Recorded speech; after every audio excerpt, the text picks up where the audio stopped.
А вы знаете, что никто из первых 5 глав советского Кыргызстана не умер своей смертью? Абдыкерим Сыдыков, отец-основатель кыргызской государственности, первый кыргызский историк и ученый, сначала осужден на 10 лет лагерей, расстрелян.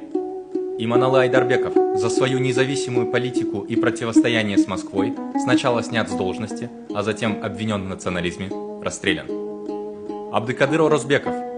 За время его правления уровень грамотности в республике подскочил с 15% до 70%. Впоследствии арестован как националист, расстрелян. Юсуп Абдрахманов. Благодаря ему были окончательно определены границы современного Кыргызстана. Он выступал с грандиознейшим проектом по созданию Карак-Кыргызско-Каракалпакской автономии от Иссыкуля до Аральского моря с центром в Джалалабаде.